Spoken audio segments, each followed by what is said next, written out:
আমি প্রশাসনকে আহ্বান জানাতে চাই, তখন এই খুনি হাসিনার এমপি, এই খুনি হাসিনার অবৈধ মন্ত্রী এম এ মান্নানের নির্দেশে হাসিনার অবৈধ পেটো বাহিনী দিয়ে আমাদেরকে গুলি করার নির্দেশ দিয়েছিল।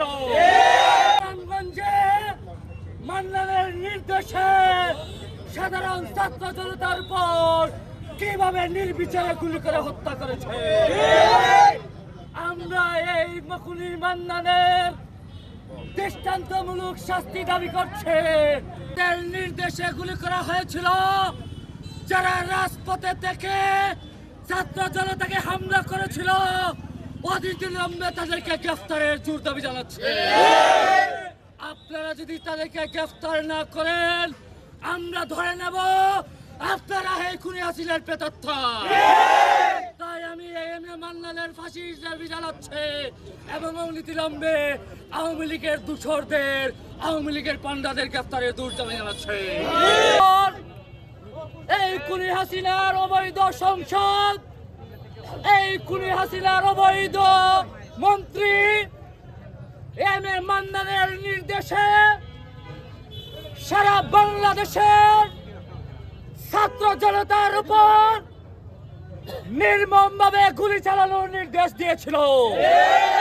আমরা আওয়ামী লীগের অন্যান্য দূষর যারা এখনো বাইরে ঘোরাফেরা করতেছে এবং আইনের আওতায় আনেনি, তাদেরকে আমরা অতি সত্বর আইনের আওতায় আনার দাবি জানাই। এই দুর্নীতিবাদের পক্ষে রাস্তায় নামিয়েছে, সেই সব প্রতিষ্ঠানের বিচারের আওতায় আনতে হবে।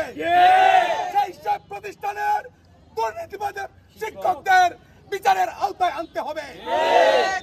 আজকে এই স্বৈরাচারী শেখ হাসিনার প্রেতাত্মারা এখনো সরকারি এবং বেসরকারি প্রতিষ্ঠানে বসে এই দুর্নীতিবাজ সরকারের দুর্নীতিবাজ এমপি মন্ত্রীদেরকে বাঁচানোর জন্য পরিকল্পনা করে যাচ্ছে এবং কমলমতি শিশুদেরকে রাস্তায় নামিয়ে তাদের পক্ষে স্লোগান দাঁড় করাচ্ছে।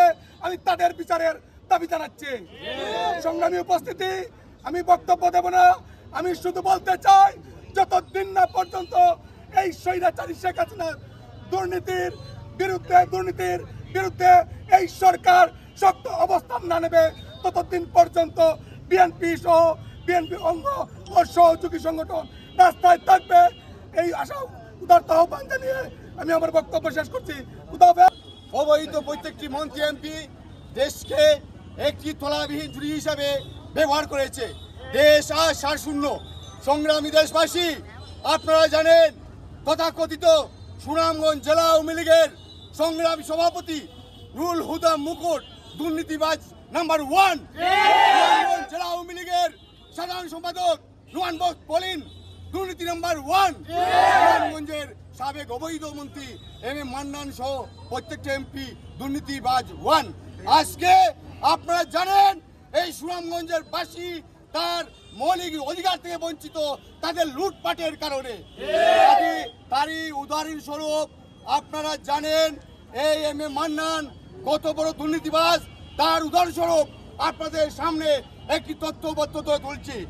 জানেন আপনারা road number 16, house number 73, block number A, Banani Dhaka নেয়ার বনানী গ্রেভইয়ার্ড ভবনে তার দুর্নীতিভাবে 60টি ফ্ল্যাট গত বছর কিনেছে। এই টাকা কোথায় পেল? এই টাকা জনগণের টাকা।